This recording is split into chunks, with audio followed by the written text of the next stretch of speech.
Akihutubia wananchi katika kata ya Kasharunga wilayani Muleba mkoani Kagera, mgombea urais kupitia Chauma Salum Mwalimu ameahidi kuboresha sekta ya elimu kwa kujenga miundombinu bora pamoja na kuimarisha upatikanaji wa ajira kwa vijana. Mabinti zetu kilomita 9 haiwezekani, haikubaliki popote duniani. Tutajenga shule hapa, tutarudisha ardhi kwa kijiji, tutapambana, tutajenga shule ya sekondari, tutajenga shule ya msingi hapa kijijini.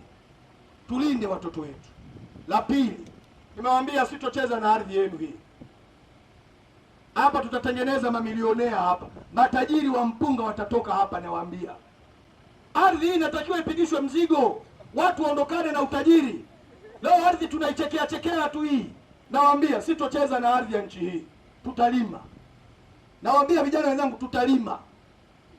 Na sio kilimo hiki mnachokiona. Nawaambia tutaacha bodaboda, tutakimbilia majembe, tutalima, kwa sababu utajiri ninaurudisha kwenye kilimo na viwanda kwenye nchi hii. Kilimo lazima ukifungamanishe na viwanda. Mnakuaje na bonde la mpunga mnaishia mashine za kusaga? Mpunga unaingia umenyooka, ukitoka kwenye mashine kipande kipande. Aidha, katika hatua nyingine, mgombea urais kupitia Chauma Salum Mwalimu ameahidi upatikanaji wa maji safi na salama katika mkoa wa Kagera pamoja na mikoa ya kanda ya Ziwa. Nimewaambia Mwanza na hapa ninawaambia. Na hii ni kwa niaba ya mkoa mzima wa Kagera. Ninajua wako wengine wanateseka mkoa wa Kagera kwa maji.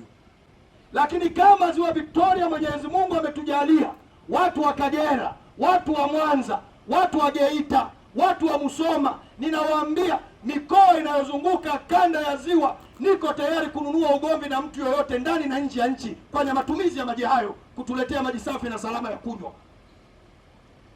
Tutaleta maji safi na salama ya kunywa hapa. Katika ahadi zake zingine alizoahidi akiwa Muleba hapa mkoani Kagera ni pamoja na upatikanaji wa ajira za uhakika kwa vijana ili kuondokana na umasikini. Na naendelea kuahidi, kama kuna mambo mawili ninakwenda kuyasimamia kwenye kiti cha urais na kwenda kuyasimamia Ikulu. Jambo la kwanza ni ajira za vijana wenzangu. Ajira za vijana wenzangu. Kwenye bodaboda hujafika mzee, sio maisha hayo. Kwenye bodaboda hujafika. Tunaendesha bodaboda kwa sababu tuna shida, kwa sababu hatuna ajira za maana. Ninajua tusiposhughulikia tatizo la ajira kwenye nchi hii, hili ni bomu la nyuklia. Likilipuka litaiangamiza hii nchi, litaiteketeza hii nchi. Nipelekeni nikae pale rais.